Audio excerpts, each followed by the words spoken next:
CTS 시청자 여러분 안녕하십니까? 저는 울산 옥동 사랑의 교회 이상준 목사입니다.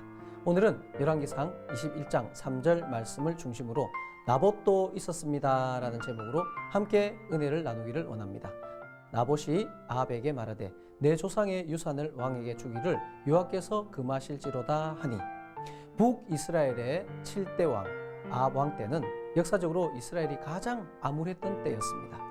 이스라엘 백성들은 바알과 하나님 둘 사이를 머뭇머뭇하고 있었고, 선지자 엘리야는 나만 홀로 남았다라고 말했었습니다.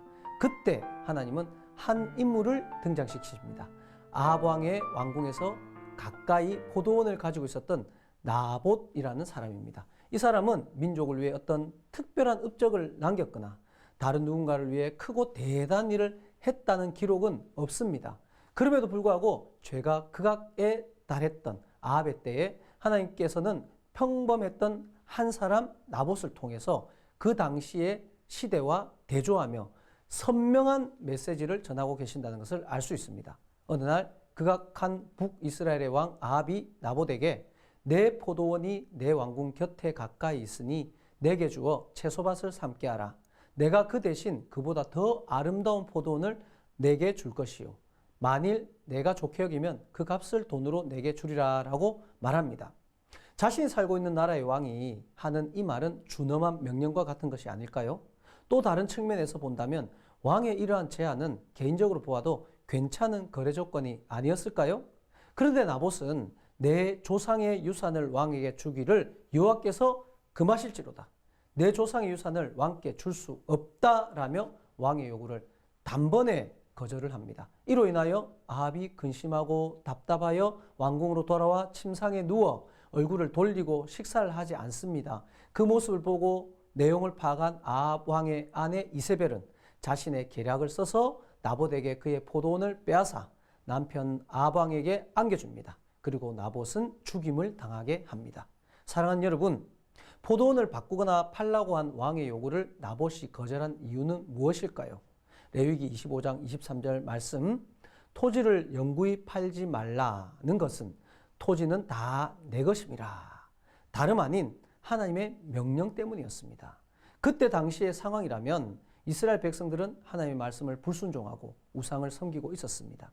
그 가운데 나봇도 왕의 명령을 따라 포도원을 내어주고 자신의 유익을 취할 수도 있었습니다.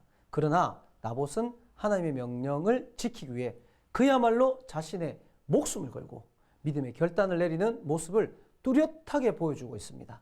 평범했던 나봇의 그 믿음의 결단은 아합과 이세벨과 대부분의 이스라엘 백성들과 선명하게 대조되고 있지 않습니까?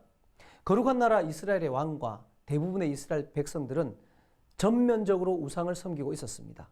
이세벨이라는 왕비는 하나님이 안 된다고 한 것에 대해서 내가 이스라엘 사람 나봇의 포도원을 왕께 드리리다라고 장담을 하고 자신의 힘과 방법으로 자기가 하고 싶은 대로 살아가는 인간의 모습을 너무나도 잘 드러내고 있습니다. 그와 동시에 모든 것이 무너져 버리고 아무런 소망도 없을 것 같은 그 죄악이 만연했던 때에 하나님은 말씀하십니다. 바로 그때에 나봇도 있었다. 그때나 지금이나 많은 사람들이 시대가 그러니 남들도 다 그러니 나도 어쩔 수 없이 그렇게 했습니다 라며 편한 길, 쉬운 길, 나의 눈앞에 이익이 되는 길을 선택하기 쉬운 때를 살아가고 있습니다.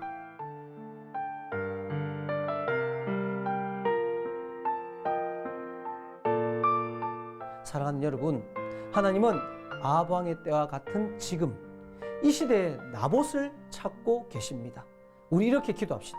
하나님, 비록 평범해도 모든 것을 다 가지지는 못했어도 지금 나에게 특별한 능력과 세상을 이길 힘이 없는 것 같아서 아무것도 못할 것 같지만 제가 나봇과 같은 결단과 믿음의 도전을 하기를 원합니다. 힘을 주시옵소서. 강한 믿음을 주시옵소서. 바로 지금 우리가 할 수 있는 거룩한 영적인 결단에 도전하시고 승리하는 삶을 살아가시기를 원합니다.